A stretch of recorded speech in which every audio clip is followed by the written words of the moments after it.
પણ ચાંદીપુરા વાયરસનો કહેર જોવા મળ્યો છે। તો મહેસાણામાં પણ ચાંદીપુરા વાયરસના કેસમાં વધારો જોવા મળ્યો।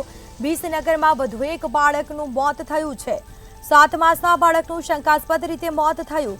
ચાંદીપુરા વાયરસના શંકાસ્પદ લક્ષણો જોવા મળ્યા। શંકાસ્પદ લક્ષણો જણાતા તેના સેમ્પલ લેવામાં આવ્યા છે। બાળકના સેમ્પલ લેવામાં આવ્યા હતા અને તેને લેબોરેટરીમાં મોકલવામાં આવ્યા છે। તો 7 માસનું આ બાળક હતું, તેનું મોત થયું છે। વિસનગરમાં વધુ એક બાળક મોતને ભેટ્યું છે। તો મહેસાણામાં પણ ચાંદીપુરા વાયરસનો કહેર જોવા મળ્યો છે।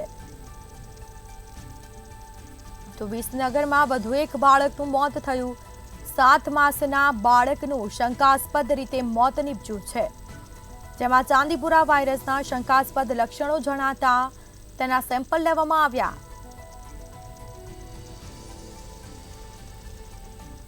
તો વધુ વિગતો સાથે સંવાદદાતા અલ્પેશ પટેલ ફોન લાઈન પર જોડાઈ ગયા છે। જી, ચાંદીપુરા વાયરસનો કહેર બધી જ જગ્યાએ હાલ જોવા મળી રહ્યો છે અને મહેસાણામાં એક 7 માસનું બાળક છે, તેનું મોત થયું છે, શું માહિતી?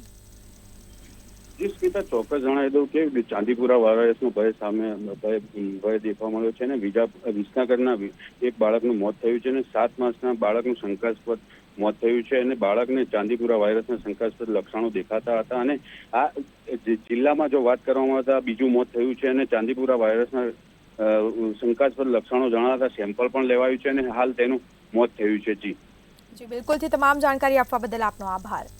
તો આ સાથે મહેસાણામાં પણ 7 માસના બાળકનું શંકાસ્પદ રીતે મોત થયું છે। ચાંદીપુરા વાયરસના શંકાસ્પદ લક્ષણો જણાતા તેના સેમ્પલ લેવામાં આવ્યા। વિસનગરમાં વધુ એક બાળકનું મોત થયું। મહેસાણામાં પણ ચાંદીપુરા વાયરસનો કહેર જોવા મળ્યો છે।